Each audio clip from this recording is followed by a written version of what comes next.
ओम श्री परमात्मने नमः। अध्याय 1 श्लोक 17 और 18। कास्यस्य परमेश्वासः शिखण्डीश्च महारथ दृष्टद्युम्नो विराटस्य सात्विकश्चापराजितः द्रुपदो द्रौपदेयाश्च सर्वश पृथिवीपते सौभद्रस्य महाबाहो शंखदान्यं पृथक् पृथक्।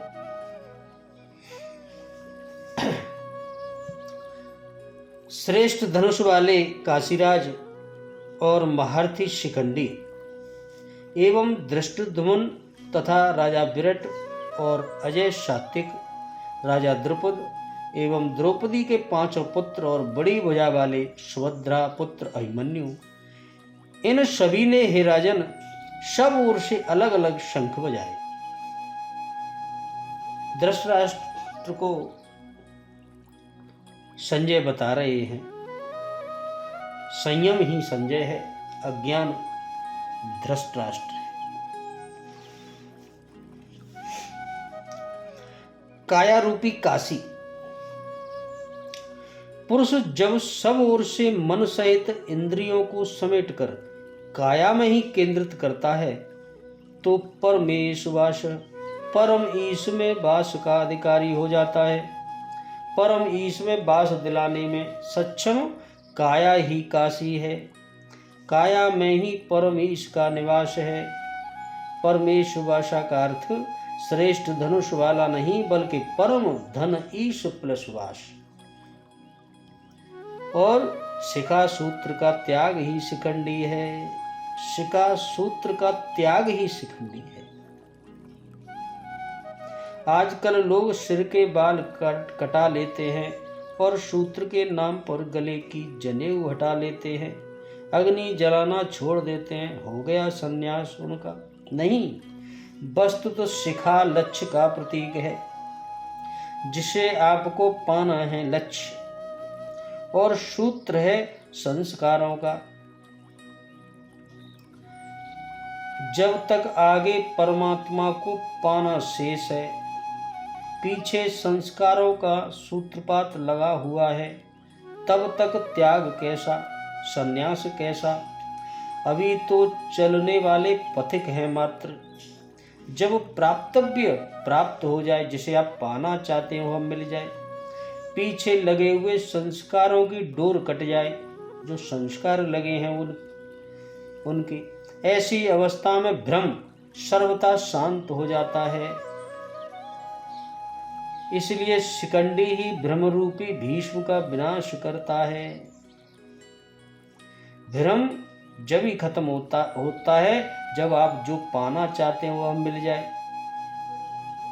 इसलिए शिखंडी ही भ्रम को खत्म करता है, यानी शिखंडी ही भीष्म की मृत्यु का कारण है। शिखंडी चिंतन पथ की विशिष्ट योग्यता है, बड़ा महारथी है। जो चिंतन पथ की जो विशिष्ट योग्यता वही शिखंडी है। धृष्टद्युम्न दृढ़ और अचल मन, जो धृष्टद्युम्न है वही दृढ़ मन है। मन की दृढ़ता ही धृष्टद्युम्न है। और विराट कौन है? सर्वत्र विराट, ईश्वर का प्रसार देखने की क्षमता इत्यादि देवी संपद के प्रमुख गुण। सात्विकता ही सात्विक है। सत्य के चिंतन की प्रवृत्ति, अर्थात सात्विकता यदि बनी है, आप अगर सात्विकी व्यक्ति हैं तो कभी गिरावट नहीं आने पाएगी। इस संघर्ष में पराजित नहीं होने देगी ये सात्विकता। यहाँ कितनी बड़ी बात बताई है। दृढ़ मन ही धृष्टद्युम्न है, सेनापति है। अचल पददायक द्रुपद और ध्यान रूपी द्रौपदी के 5 पुत्र। द्रौपदी कौन है? जो ध्यान है वही द्रौपदी है। ध्यान रूपी द्रौपदी के 5 पुत्र कौन है? सहृदयता, वात्सल्य, लावण्य, सौम्यता और स्थिरता इत्यादि साधन में महान सहायक महारथी हैं। अगर ये होता है, वात्सल्य है आपके पास, लावण्य है, सौम्यता है, स्थिरता है, सहृदयता है, तो आप ध्यान कर पाएंगे। तथा बड़ी भुजा वाले अभिमन्यु इन सब के पृथक पृथक शंख बजाए। भुजा कार्य क्षेत्र का प्रतीक है। जब मन भय से रहित हो जाता है तो उसकी पहुंच दूर तक हो जाती है। जब मन से भय निकल जाता है तो उसकी पहुंच बहुत दूर तक हो जाती है, यानी भगवान की तरफ होती है। हे राजन, इन सब ने अलग अलग शंख बजाए। कुछ न कुछ दूरी सभी तय कराते हैं। इनका पालन आवश्यक है, इसलिए इनके नाम गिनाए। इसके अतिरिक्त कुछ दूरी ऐसी भी है जो मन बुद्धि से परे है, न वहाँ मन पहुंच सकता है न बुद्धि। कुछ दूरी ऐसी भी है भगवान स्वयं ही अंतःकरण में विराज कर तय कराते हैं उस दूरी को। इधर दृष्टि बनकर आत्मा से खड़े हो जाते हैं और सामने स्वयं खड़े होकर अपना परिचय करा देते हैं। अपना परिचय स्वयं ही ईश्वर कराते हैं।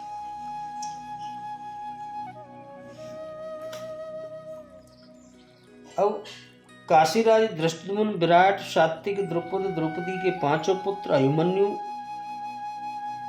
का तो परिचय पहले प्रासंगिक रूप में मिल चुका है। शिखंडी कौन थे और उनकी उत्पत्ति कैसी हुई थी?